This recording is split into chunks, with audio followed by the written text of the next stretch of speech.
শ্রদ্ধা ও সম্মানের সাথে স্মরণ করছি ভারতের আধিপত্যবাদের বিরুদ্ধে কথা বলতে গিয়ে শহীদ হওয়া আমার ভাই ওসমান হাদিকে। ভিতরটা দুঃখে কষ্টে ক্ষোভে ফেটে যাচ্ছে।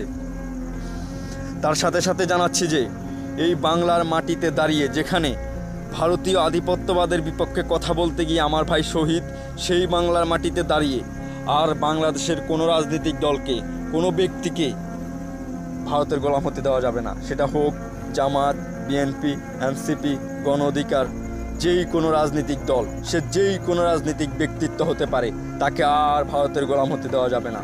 বাংলাদেশকে আর ভারতের গোলাম হতে দেওয়া যাবে না। মনে করেন যদি বাংলাদেশ ভালো না লাগে চলে যেতে পারেন দিল্লি, যদি বাংলাদেশ ভালো না লাগে তবে চলে যেতে পারেন পিন্ডি, কোনো সমস্যা নেই। আমরা বাংলাদেশপন্থীরা আছি, আমরা এই দেশকে ভালোবাসবো, এই দেশকে আগলে ধরে রাখবো। এটা আমার দেশ। আমি বিশ্বাস করি জন্মভূমি স্বর্গের চেয়ে শ্রেষ্ঠ। সেই স্বর্গময়, সেই স্বর্গসম দেশে দাঁড়িয়ে আমি হুঙ্কার দিচ্ছি, আমি জানান দিচ্ছি, এই দেশকে আর ভারতের গোলাম হতে দেওয়া যাবে না। আমার ভাইয়ের রক্ত বিতা যেতে পারে না। আপনারা সাহস রাখুন, বিশ্বাস রাখুন, হিম্মত রাখুন। ভারতের সাথে আমাদের যে লড়াই, সেটা যুগ থেকে যুগ, প্রজন্ম থেকে প্রজন্ম চলবে।